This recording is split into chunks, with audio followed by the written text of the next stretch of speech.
In 1273 BCE, the Jewish people entered the land God had promised them, and they erected God's temple in Jerusalem 4.5 centuries later. Shortly after that, the nation split into two kingdoms, Israel in the north and Judah in the south. Between 574 and 556 BCE, the 10 tribes of Israel were conquered by the Assyrians and led into exile. But the two tribes of Judah and Benjamin held their territories that included Jerusalem and the temple. But a century later, Babylon conquered Jerusalem.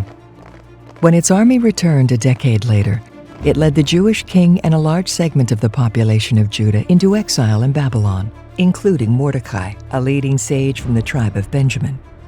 Babylon itself was soon conquered by a Persian-Median alliance. The Jews in exile fell under the rule of Persian-Median emperors, one of whom, Cyrus the Great, permitted the Jews to rebuild the temple.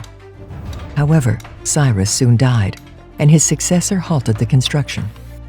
In his third year, Ahasuerus executed his queen Vashti and searched for a replacement.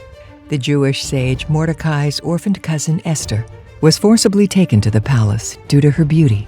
She hid her Jewish identity and was appointed queen of Persia. But the abduction of a maiden was set to be eclipsed by the annihilation of a nation. Ahasuerus appointed a vicious Amalekite, Haman, to the office of prime minister. Haman obtained the king's consent to enact a decree of complete and swift genocide of the Jewish people. The threat was greater than any the Jewish people had faced since the day they became a nation, and there was no escape.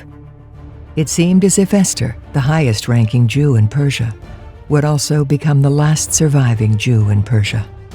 The only option for Esther was to approach the king and try to change his attitude.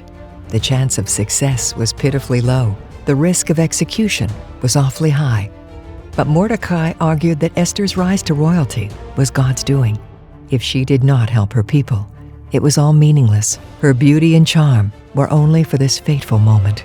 Esther believed him. She risked her life. She saved her nation.